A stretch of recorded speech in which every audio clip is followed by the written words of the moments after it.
mas que passou por várias pastas da administração Marta antes de se associar à nossa administração entre 2013 e 2016. Muito boa noite, Gilmar.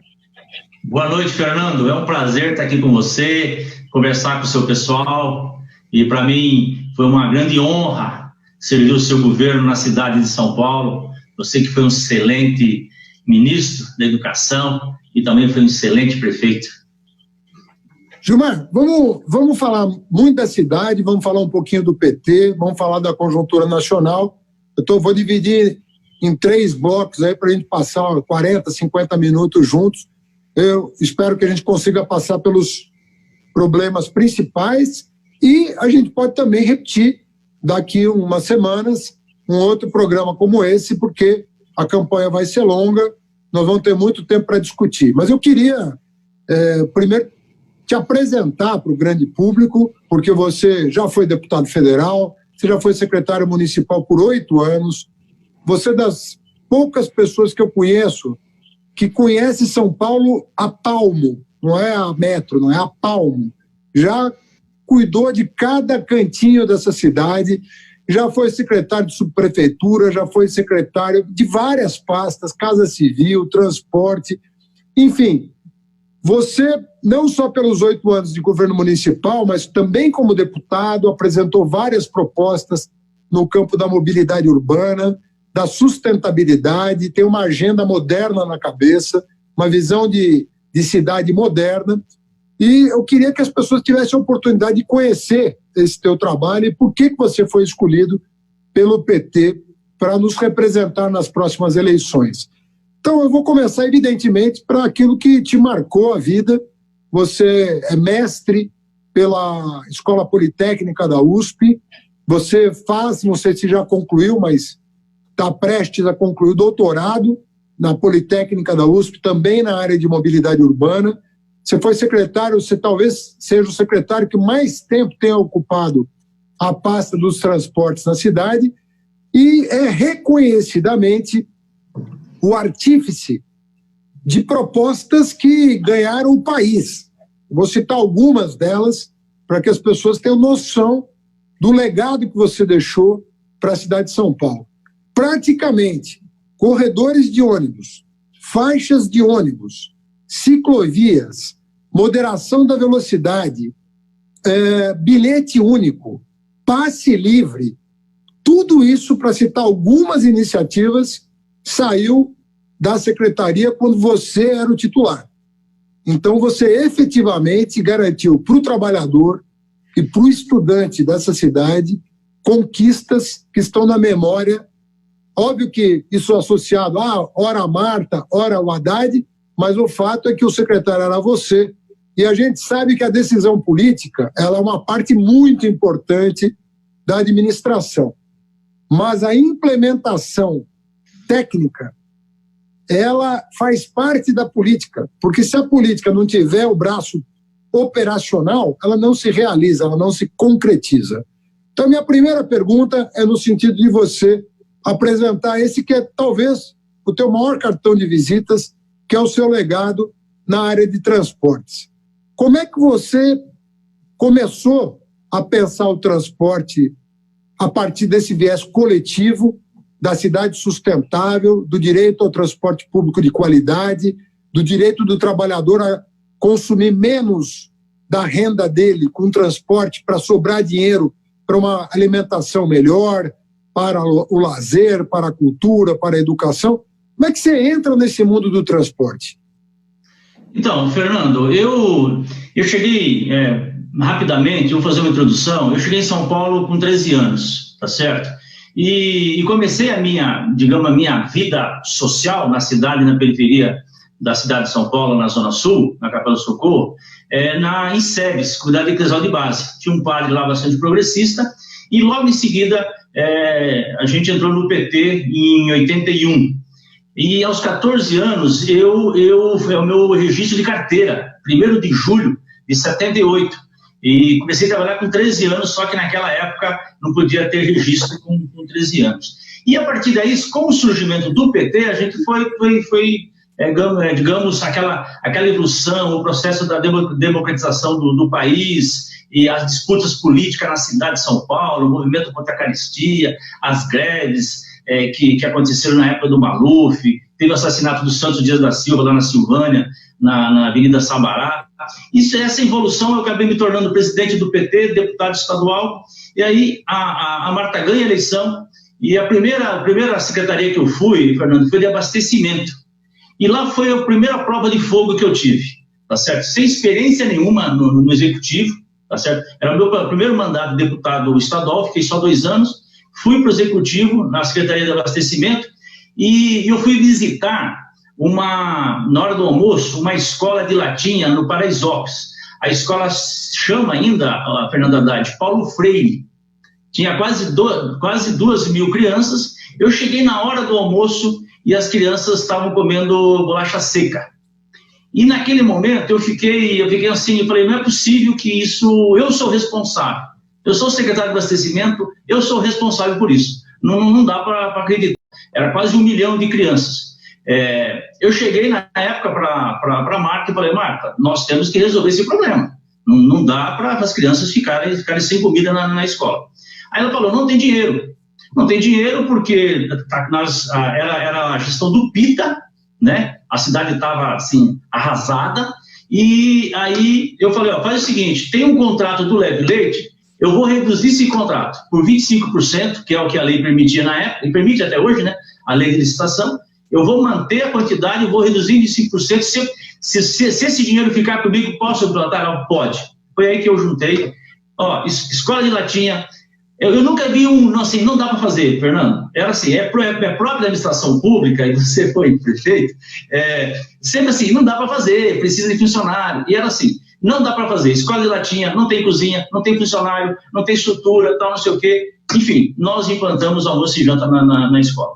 A partir daí, eu fui logo no ano seguinte, fui para a subprefeitura, para a implantação da subprefeitura. Eram as administrações regionais que foram criadas em 64.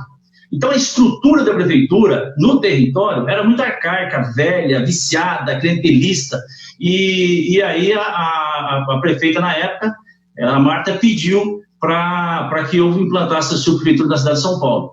Foi duro, Fernando, foi duro, porque eu percebi que quando você tira o poder de secretários, não é fácil, tá certo? Porque a subprefeitura, tanto é que você tem as coordenadorias da saúde, da educação, da assistência social, do esporte, tudo isso você tirava poder dos secretários. Então foi um momento difícil na minha vida, tá certo? Eu arrumei briga com todo mundo dentro da prefeitura, né? Aí nós criamos uma lei, implantamos as subprefeituras e logo em seguida estava um caos o transportes. O transporte, você tinha uma verdadeira máfia que dominava o transporte, peruas clandestinas, era um caos, né? E aí foi ali que nós enfrentamos a máfia do transporte, conseguimos implantar, reestruturar o sistema de transportes, organizar o sistema de transportes, legalizá-lo, porque se o poder público não legaliza, você não consegue controlar, tá certo? Então, aí nós implantamos o bilhete único, e foi um grande feito, assim, a população, pra você ter uma ideia, 90% na época já aprovou o bilhete único, a população ganhou, economizou dinheiro, teve mais segurança, e implantamos os corredores de ônibus, que na época também os corredores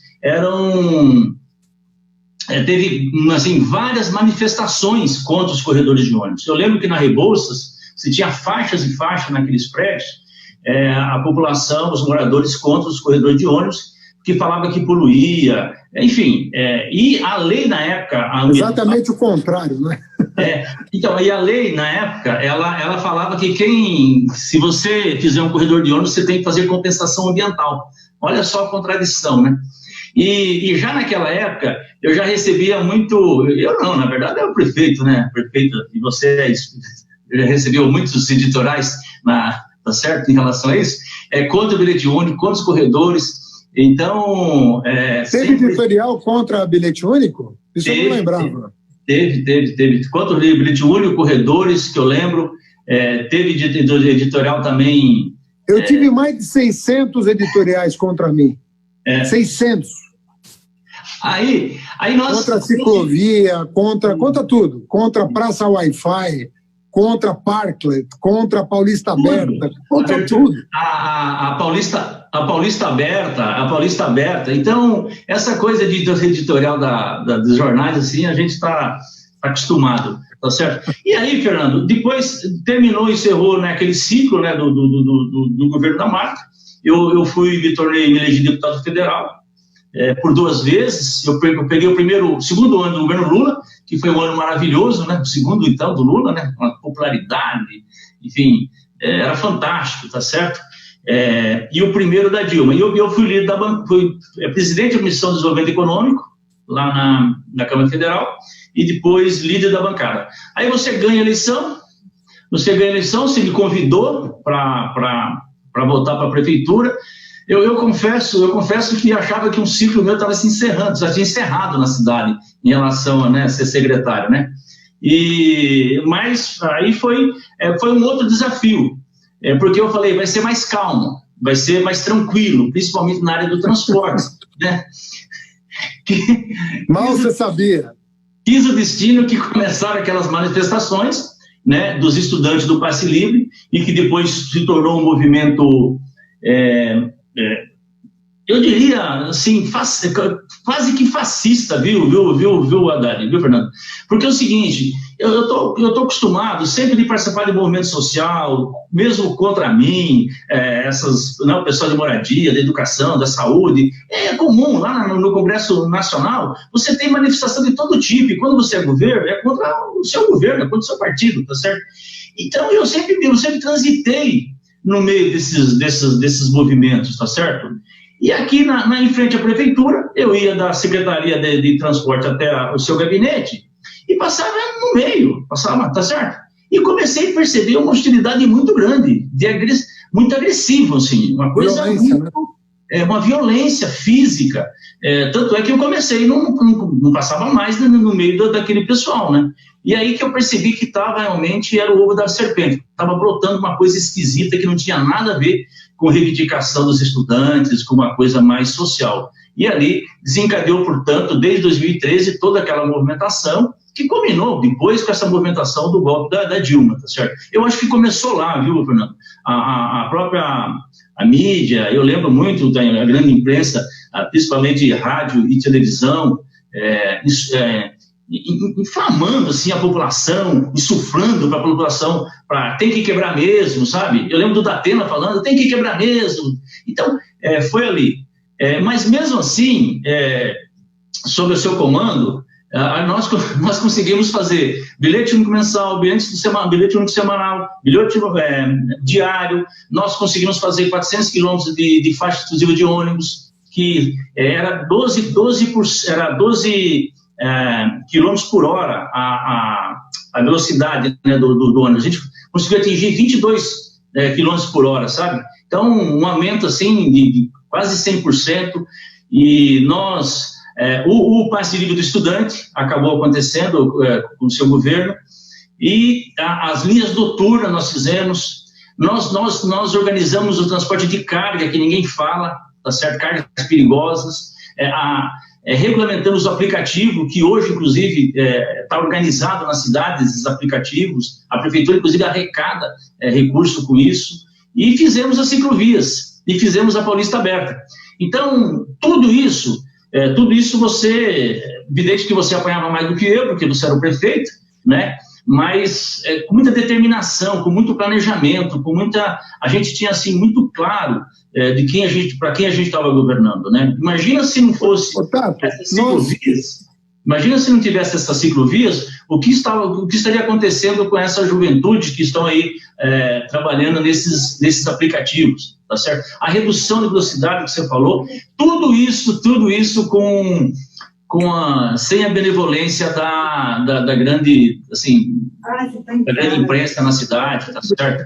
Mas por isso que eu acho que eu estou preparado, Fernando, assim, eu me preparei para ser prefeito de São Paulo, nesse sentido, tá certo? Pela essa experiência, eu não poderia deixar de dizer aqui, Fernando, e eu sei que você concorda com isso, que nós estamos falando da licitação pública, coisa que interessa ao povo, de interesse da população, mas deixar aqui a minha solidariedade, todas as famílias que perderam seus entes queridos do Brasil todo, que têm seus familiares, seus parentes, amigos que estão internados. Acho eu que falta um comando político por parte dos nossos governantes, no sentido de entender que nós estamos numa guerra, né? Nós estamos numa guerra, e guerra você tem que ter comando, e esse comando tem que ter líderes, e a gente percebe que diante desta pandemia, diante dessa dificuldade que a população está passando, a gente observa que não é isso que estamos vendo na cidade de São Paulo. Por isso, da minha solidariedade a toda essa população que está sofrendo nesse momento. Gilmar, ainda sobre transporte, né? Eu falei, depois você complementou, quantidade de... Né, o legado que você deixou em duas administrações, na da Marta e na minha, é um conjunto muito expressivo, muito expressivo. Vai desde questões cosméticas e estéticas, por exemplo, a regulamentação de parklets.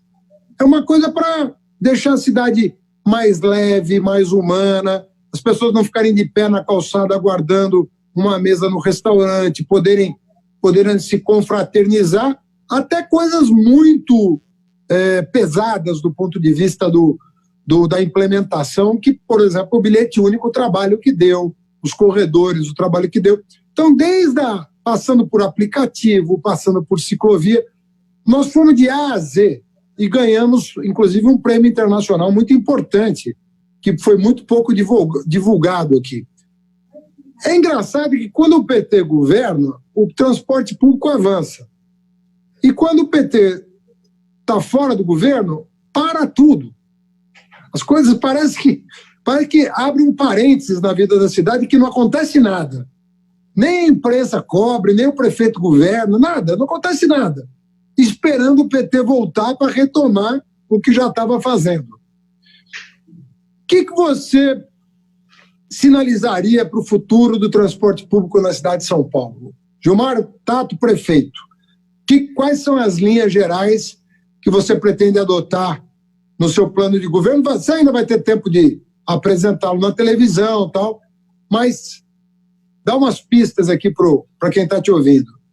Fernando, nós com certeza vamos pegar uma prefeitura mais organizada, até porque foi você que conseguiu rever aquela dívida da prefeitura, né, com o governo federal, economizando 50 bilhões, né, são 3 bilhões por ano. Então a prefeitura, sobre esse ponto de vista, vai estar melhor em função dessa renegociação da dívida.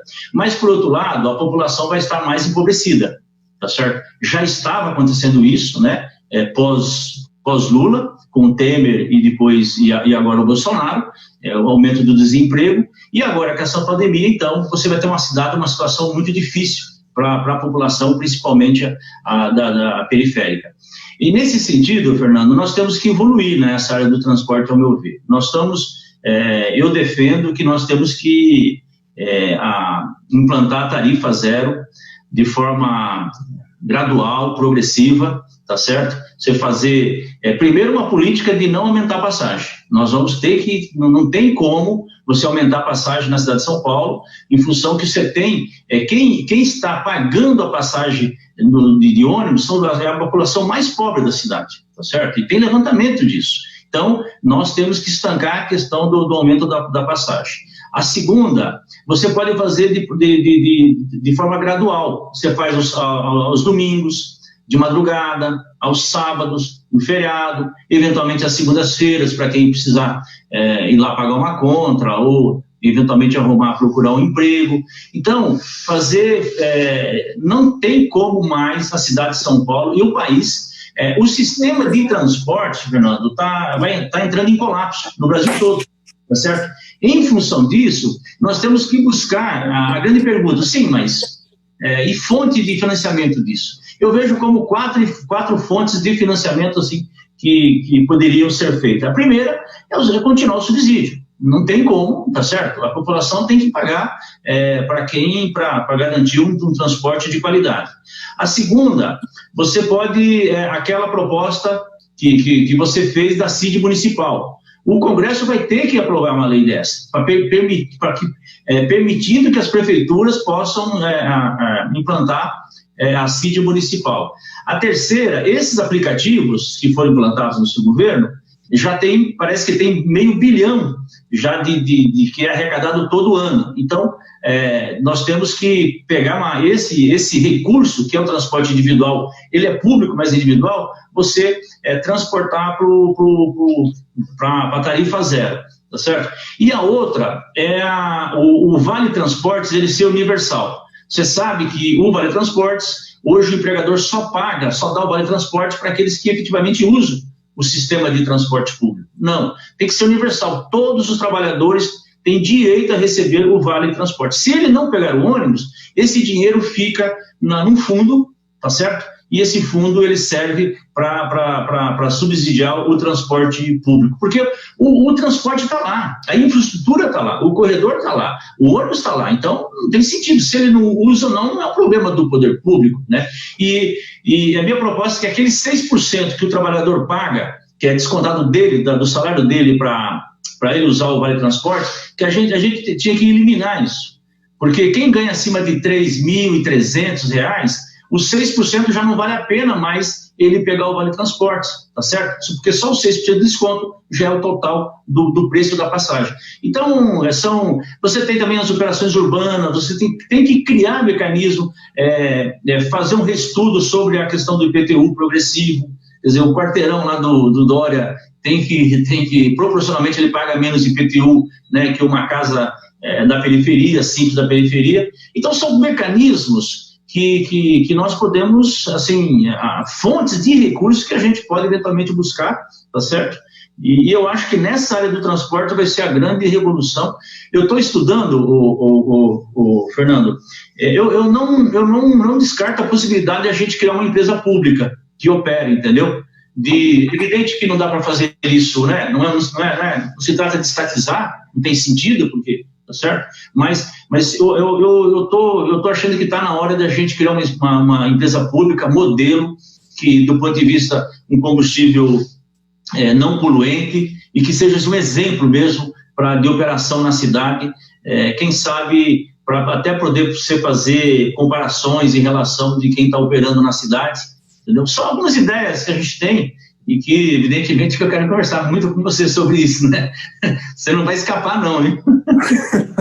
Gilmar, deixa eu te perguntar uma coisa. Não fica falando que você vai ficar viajando o Brasil inteiro, não, porque eu sei onde você mora. Então eu vou lá. Rapaz, não, eu estou à disposição da cidade, à sua disposição, porque eu acho muito importante. É óbvio que hoje a gente pode gravar programa para o Brasil inteiro, e eu vou fazer isso para todos os candidatos do nosso campo, porque nós precisamos enfrentar o Bolsonaro em todas as capitais, em todas as grandes cidades, em todas as cidades médias. Nós vamos ter uma resposta clara a esse desgoverno que está aí. Nós não temos que trabalhar triplicado, não tem problema.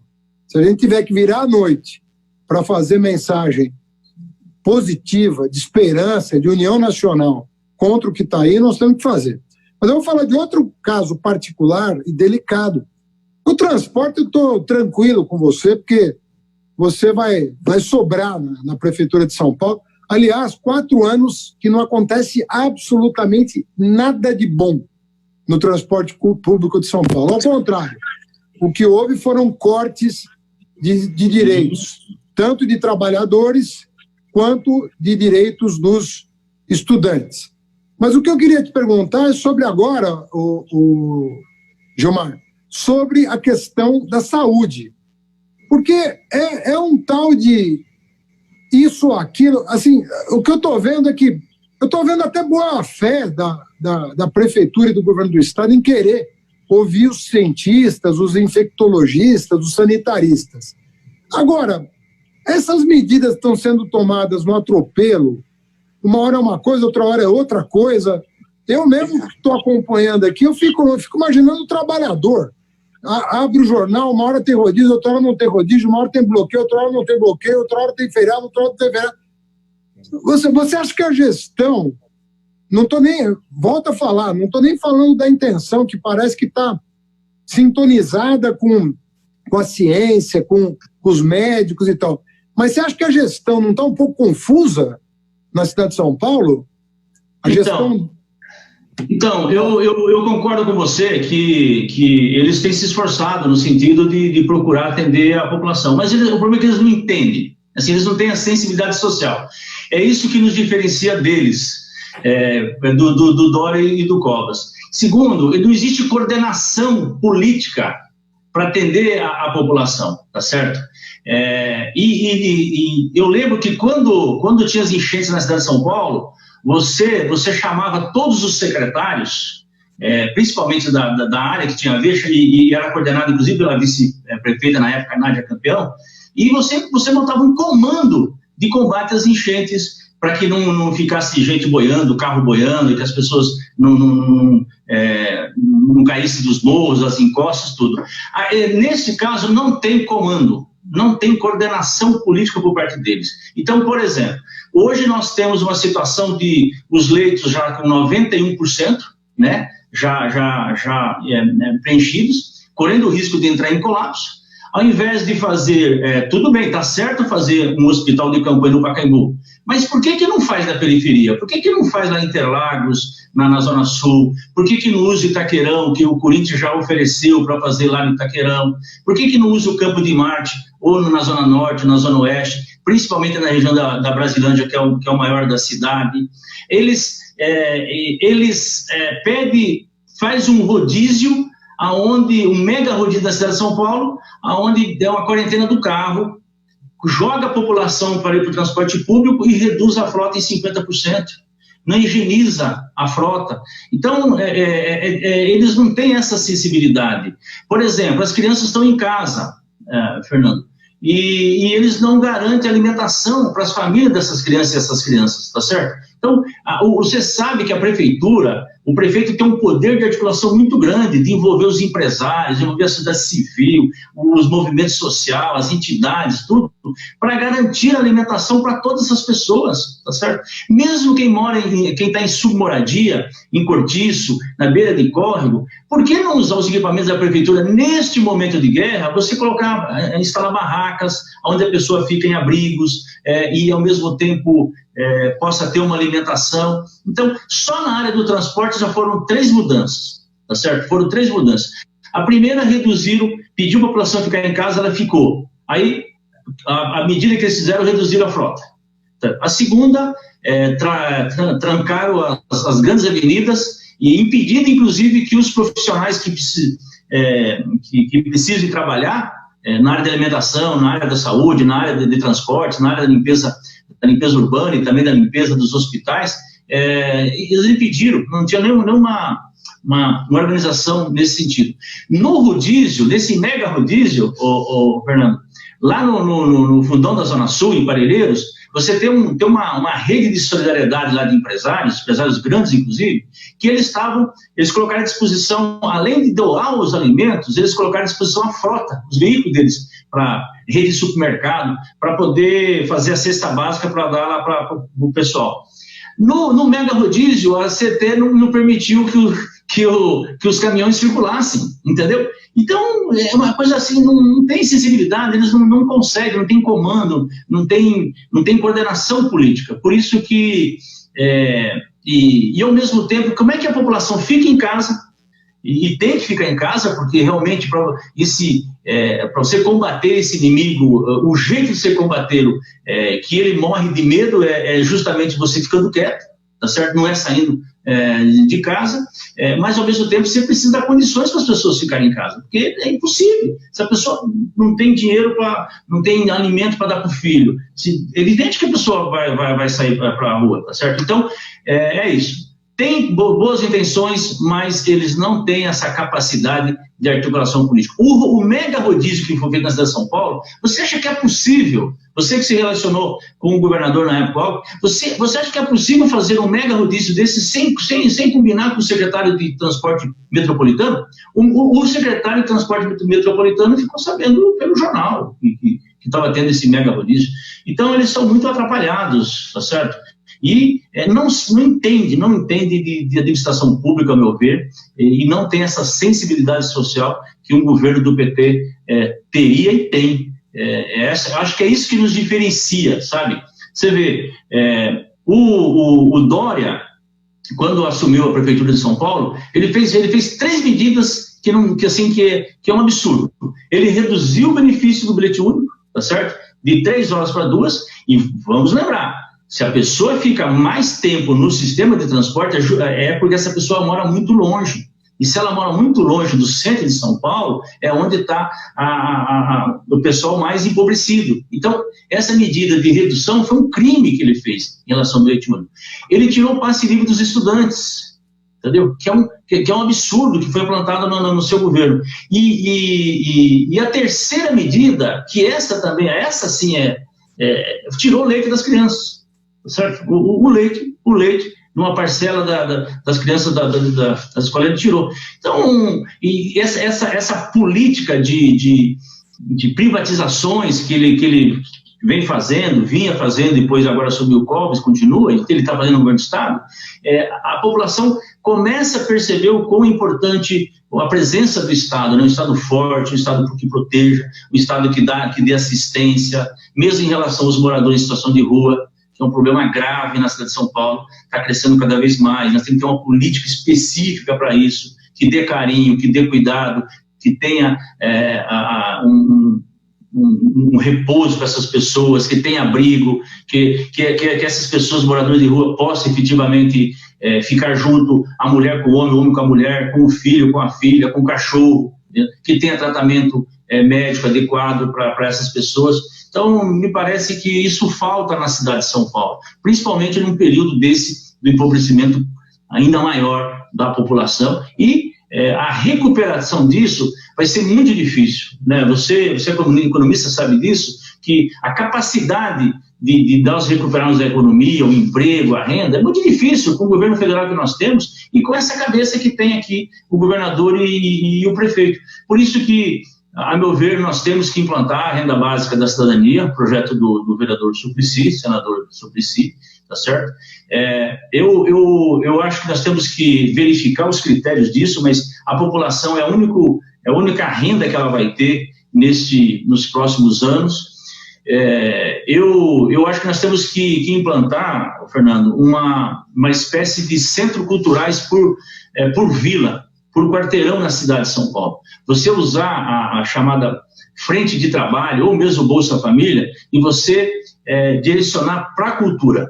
Porque na periferia, o que tem uma diversidade cultural, uma produção cultural, expressões culturais muito rica, em grande quantidade. Você tem hip hop, você tem pagode, você tem funk, você tem slam, você tem poesia, você tem prova, você tem música, você tem, enfim, ligado com esporte. Então, você juntar o esporte, cultura, o lazer, esporte, cultura, assim, já existe isso.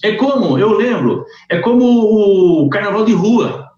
O carnaval de rua já existia na cidade de São Paulo, sempre existiu, entendeu? O que você fez de diferente? Entendeu? Na época, o pessoal tinha o carnaval de rua, só que a maioria da população de São Paulo ia para o Nordeste, ia para o litoral, saía da cidade de São Paulo no carnaval, tá certo? O que aconteceu? Você potencializou, entendeu? É isso que eu falo aqui, a cidade precisa de liderança, não é ser só prefeito, não é só prefeitar, tá certo? Mas você explodiu o carnaval de rua na cidade de São Paulo, aqueceu a economia. Hoje as pessoas vêm para São Paulo, os turistas estão vindo para São Paulo. Então, você lota hotel. No carnaval era tudo as moscas. Exatamente. Então, por que não fazer isso na área da cultura também, tá certo? Essa cultura que brota, que é uma feijoada, um caldeirão que vem Irmã, deixa eu te perguntar um pouco sobre educação. Aliás, eu vou te perguntar sobre obras e educação, porque é o seguinte, nós fizemos, talvez na Zona Sul, o maior programa de obras da cidade de São Paulo. Você, como meu secretário, você sabe, a Luiz Gusquem, paralela a M. Boi Mirim, como nós que fizemos. Você duplicou a Belmira Marim. Você duplicou a Estrada do Alvarenga. nós fizemos as pontes Laguna e Itapaiuna para desafogar a ponte da João Dias de Itapecerica. Quer dizer, foi um conjunto, um pacote ali para a Zona Sul, que nós desafogamos muito a Zona Sul. A Zona Sul não é que está perfeita, mas na comparação com o que era, aquilo era um inferno, pô. Você me levou, me lembro, meu primeiro dia de campanha em 2012 foi no Horizonte Azul. Você me levou lá e falou, Haddad, eu quero que você veja o que é o sofrimento do povo. Tinha uma ponte ali do Jardim Capela, que era uma pontezinha assim, rapaz. Nós, metemos uma ponte linda lá, os ônibus passam tranquilo, levam o povo até suas casas, o cara saía a pé, caminhava 6 quilômetros, 7 quilômetros para chegar em casa, a pé, porque não conseguia passar pela ponte. Na área da saúde, nós começamos 3 hospitais, entregamos um, deixamos de Parelheiros praticamente pronto, os caras não conseguem entregar até hoje. E o da Brasilândia é começado, 20% do Hospital da Brasilândia é começado. E ainda perdemos tempo para ajudar o metrô a encaixar uma estação que eles nem começaram a fazer. Na área da educação, nós fomos o que mais abriu vaga em educação infantil da história da cidade. Novas creches, novas pré-escolas, e começamos 11 céus. Uma nós entregamos e 10 nós deixamos em obra. Tudo o que eles vão conseguir fazer, se tanto, é entregar as obras que eu comecei. As que eu terminei, eu entreguei. As que eu comecei, pode ser que ele termine. Não começou uma obra dele. Um negócio extraordinário. Assim. Uma pessoa que não consegue planejar uma única obra da cidade. Nós planejamos Anhangabaú, Ponte da Raimundo, tudo planejado pela nossa gestão. E deixamos dinheiro em caixa para fazer. Não é que eu deixei dívida. Deixei 5 bi meio em caixa e a dívida que era de 80 bi caiu para 30. Então a pergunta que eu te faço é o seguinte: você vê espaço para uma retomada do planejamento de médio e longo prazo na cidade? Porque nós já temos o plano diretor, nós temos a lei de uso e ocupação e o código de obra. Eu fui o único prefeito da cidade de São Paulo que aprovou essas 3 leis num mandato. De plano diretor, lei de uso e ocupação, código de obra num mandato. Revimos toda a legislação urbanística, revimos a dívida e fizemos um planejamento de grandes obras. Então, Haddad, eu comecei aqui com essa conversa com você, exatamente isso, você deixou a cidade organizada. Eu falei da dívida, né? Que você deixou a cidade organizada, do ponto de vista de finanças, tá certo? E eles teriam a capacidade maior de fazer mais coisas, inclusive, do que a gente, em função disso, né? Porque nós tínhamos que pagar a dívida todo ano para o governo federal, e você deixou a cidade organizada do ponto de vista urbanístico, quer dizer, e todo o eixo do plano diretor, o conceito é exatamente fazer com que as pessoas moram, trabalham e estudam o lazer próximo da sua casa. E quando não consegue, você cria uma rede de transporte público para as pessoas poderem se locomoverem, tá certo? E toda a construção na cidade sempre próximo, né? Nessa rede de transporte, esse eixo central que é o transporte. E a própria lei do zonamento que você falou. Eu estou o seguinte, tem que ver como vai ficar a cidade depois dessa pandemia, do ponto de vista de recursos, viu, Haddad? Mas é fundamental para que haja circulação na cidade, você tem que fazer algumas obras estruturais, como alguns corredores de ônibus. Você citou as obras da Zona Sul, mas se a gente for para a Zona Leste, a mesma coisa nós fizemos na Zona Leste. É que a gente não lembra, mas o pessoal não lembra, mas tem a estrada do Guatemi, o que nós fizemos na Raguep Shopping, na estrada do Guatemi, no entroncamento com a Luiz Mateus, aquilo que você citou, isso lá na Zona Leste, isso que você falou da Raimundo com a Candido Sampaio, as intervenções que nós fizemos, nós fizemos a centena no bairro, não tinha circulação, os bairros da cidade não circulam, não conseguem circular, tá certo? Então, essa retomada de céus, a retomada de alguma de intervenção na área de combate às enchentes, e mesmo dos hospitais,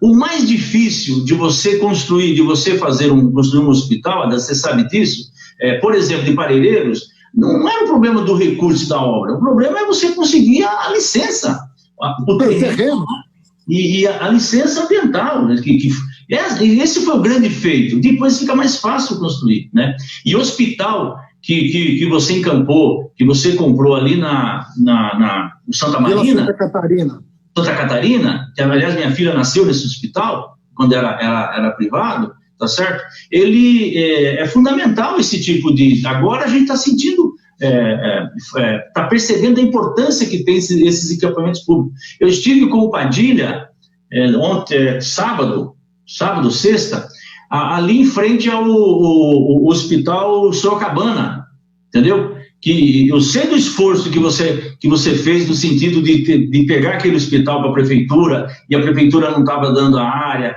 tá certo? Nós fomos lá com todos os cuidados, com máscara, com distanciamento adequado do ponto de vista da orientação sanitária, que é justamente para cobrar para que também tenha aquele equipamento que fique para o sistema SUS.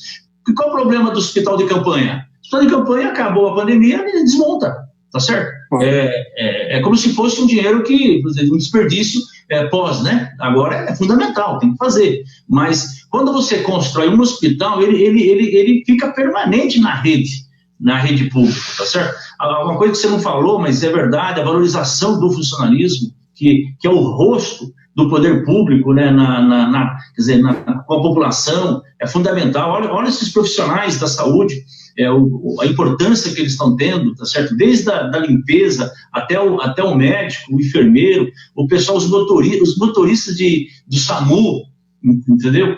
Eles desmontaram o SAMU, Haddad. Pra você ter uma ideia, quando o SAMU, a logística do SAMU era tão perfeita na sua época, que você tinha, era questão de 5 minutos, o máximo 10, mas a média era de 5 minutos, de 5 a 7 minutos, para atender a pessoa que sofreu um acidente.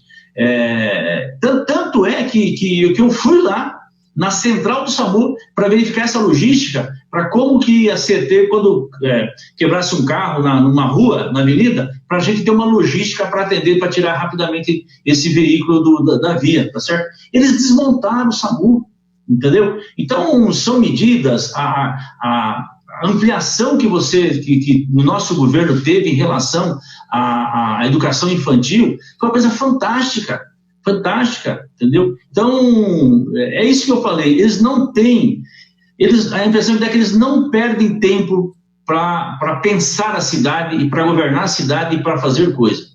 Eles me criticavam muito, que falavam que a ciclovia era só pintar, era só passar tinta, né? E achavam que não tinha um planejamento, não era algo organizado. Depois eles quebraram a cara e perceberam que tinha planejamento, era organizado, e tem uma proposta de rede cicloviária que nós aprovamos no comitê de transportes, no Conselho Municipal de Transporte e Trânsito na época, que era fazer 500 quilômetros por cada mandato.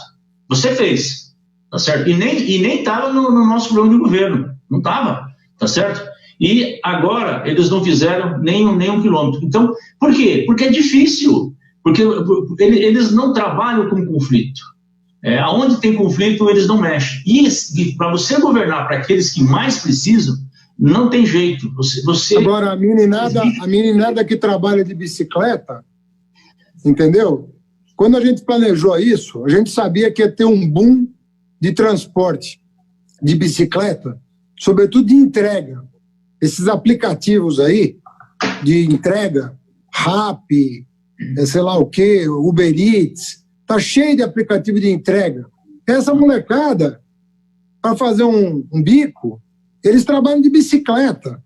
Então, nós planejamos 500 quilômetros de ciclovia para dar um suporte para essas pessoas não arriscarem a vida. Já ganham um pouco, ainda vão arriscar a vida para ganhar pouco. Então, no mínimo que a cidade poderia oferecer é segurança para essas pessoas. Então, eles não têm nem visão de futuro, eles não sabem enxergar 6 meses na frente. Então, uma coisa que não tem cabimento, você não enxergar 6 meses na frente. Agora, sobre essa questão, Haddad, os países na Europa, a população, em função da pandemia, começou uma parcela, começou a ficar com medo de entrar no transporte coletivo, transporte público, tá certo? O que esses governos, prefeitos fizeram na Europa? Eles abriram linhas de créditos, deram bicicleta, fizeram, sabe, uma campanha muito forte, deixa o carro em casa, tudo bem, não saia de carro, saia de bicicleta, tá certo? Ajuda a cidade, ajuda você mesmo. Então, são políticas públicas que o poder público tem que ser, além de incentivar, ele tem que oferecer, tem que dar condições para que isso aconteça, né? Então, é o comportamento. Nós, as ruas abertas, a Paulista, entendeu? Que ninguém teve coragem de tirar, né? O Dória, na época, ameaçou e aí percebeu que não dava, tá certo? Isso exige coragem. Eu lembro que no Largo 13, foi logo no começo do governo, nós tiramos os carros em torno do Largo 13, colocamos no transporte público, porque estava lá parado todos os ônibus. Então, esse tipo de atitude precisa ter coragem, tá certo? Precisa ter coragem, ter visão de futuro, visão de modernidade, energia limpa em relação ao transporte público. E o mundo passa agora por uma transição ecológica, quer dizer, novos mudanças de comportamento, mudança de consumo, novos conceitos, mudanças de comportamento do ponto de vista de você ser tolerante para com as pessoas, de você ser tolerante com a comunidade LGBT, sabe, com a comunidade negra, afrodescendente, negros, quer dizer, o combate ao racismo, é assim que uma cidade tem que ser, tá certo? Uma cidade, e eu tive a oportunidade com você, uma vez de jantar com o Penalosa, e ele falou uma frase que é verdade, quer dizer, para você combater inclusive a violência, você tem que fazer com que as pessoas ocupem a cidade, tá certo? Claro. Aonde não tem circulação de... Deixa eu te perguntar sobre isso. Eu troquei 90 mil lâmpadas de LED nessa cidade. Eu acho que ele não trocou uma. Eu queria saber se você vai retomar o programa LED, de iluminar a periferia como eu iluminei. Tem vários bairros da cidade que é 100% LED, Gilmar. Lâmpada branca, forte e que economiza energia elétrica, inclusive. Mas é visível, viu, Haddad? É visível. Eu mesmo, quando podia circular, agora não pode mais, né, por causa da pandemia, é visível. Você entra num bairro onde tem LED e um bairro onde não tem LED. A diferença da iluminação, tá certo? E você economiza energia, inclusive, tá certo? Então, é evidente que eu vou retomar esse programa. O programa, instalar banda larga, internet, Wi-Fi em toda a cidade. Não dá mais, tá certo? Até porque agora barateou, tá mais, tá certo? Então, nós temos que instalar internet em toda a cidade, em todos os locais da cidade. O programa de reciclagem, quando eu falei de mudança de comportamento... Eles pararam, né? Retrocederam tudo. Pararam, que é uma coisa assim, fantástica do ponto de vista ambiental, simpática do ponto de vista, né, das pessoas. Não tem sentido você não separar mais o lixo. Então, você incentiva, inclusive, as cooperativas, você gera emprego. Então, quando eu falo que tem que ser líder, o prefeito não é só prefeitar, é nesse sentido. Tem uma parte que compete à prefeitura, que é direto, mas tem uma parte que é aquela parte da mobilização, de você organizar, você articular com a sociedade. Desde o grande empresário até a entidade comunitária, tá certo? Da ponta. Então, e isso a cidade precisa, tá certo? E a cidade é uma cidade muito solidária, viu, Haddad? Porque se não fosse essa solidariedade por parte da população, e aí o PT está ajudando bastante, eu sei porque eu estou fazendo muitas reuniões principalmente dos zonais da periferia, mas não só, na cidade inteira. Assim, é visível, as pessoas entram na sala, elas estão de máscaras, mas não estão de máscara porque está saindo para prestar uma solidariedade a alguém, a um grupo de pessoas, ou porque está chegando, tá certo? Tem pessoas se contaminando em função disso, se expondo em função disso. Então, tem uma rede de solidariedade importante na cidade. Evidente, se você tivesse uma prefeitura que potencializasse isso, né, um governador que potencializasse isso, e um presidente da República que saísse, né? Porque ali você não tem conserto, o presidente da República não tem conserto, tem que sair. O jeito dele ajudar o país é ele sair, tá certo? Ele é contra a ciência, ele faz tudo ao contrário que enfim, as autoridades sanitárias falam e desrespeitam as instituições. Então, por isso... É um pesadelo, né? É um pesadelo. Como é que pode, no momento desse, o Brasil ter um presidente desse? Assim? É um pesadelo. Gilmar, eu quero já deixar o convite para um próximo bate-papo nosso. Bom. Você escolhe o dia. Daqui 2 semanas, daqui 1, daqui 3. Você escolhe o dia para a gente avançar no debate sobre a cidade. Agora, eu vou terminar com uma pergunta para cutucar você. Teve uma disputa dentro do PT muito acirrada entre você e o Padilha. Você foi vitorioso. Minha pergunta, o PT vai estar unido com sangue nos olhos para ganhar essa eleição? Como é que está teu ânimo? Como é que está o ânimo da nossa companheirada na periferia? Pronto para a batalha? O PT vai estar unido, está unido. O Padilha é um grande quadro. Ele, na mesma noite, já colocou à disposição, falou para eu designar a tarefa que ele pode cumprir. Liguei para todos os outros pré-candidatos, tá certo? Para o Zaratini, para o Suplicy, para a Kika, enfim, no sentido de estarmos todos juntos. A militância está muito animada, está aguerrida, não está vendo a hora de sair na rua para poder fazer trabalho social, para fazer militância, para fazer campanha, e eu tenho certeza que a ajuda sua, a ajuda do Lula, a ajuda dos nossos deputados estaduais, federais, vereadores, nós estamos com uma boa chapa de vereadores. O que nós estamos fazendo agora? Nós vamos começar a montar o programa de governo, por bairro, por distrito, por subprefeitura e também na cidade como um todo. Então, eu estou muito animado, eu estou leve, o espírito, sabe, sadio, porque eu sei da minha responsabilidade de representar o PT na cidade de São Paulo, o Brasil inteiro está olhando para a cidade de São Paulo, mas como eu falei, eu me preparei para isso, tá certo? E tenho dialogado muito, conversado com muita gente, principalmente meus companheiros e companheiras do PT, no sentido de a gente estar unido e ganhar na cidade de São Paulo, preparar, aqui ser a cidade da resistência contra o Bolsonaro e preparar, pavimentar o nosso caminho para 22. Você falou que chegou em São Paulo com 13 anos de idade, né? Já começou a trabalhar. Você nasceu onde? Eu nasci no interior do Paraná, uma cidadezinha.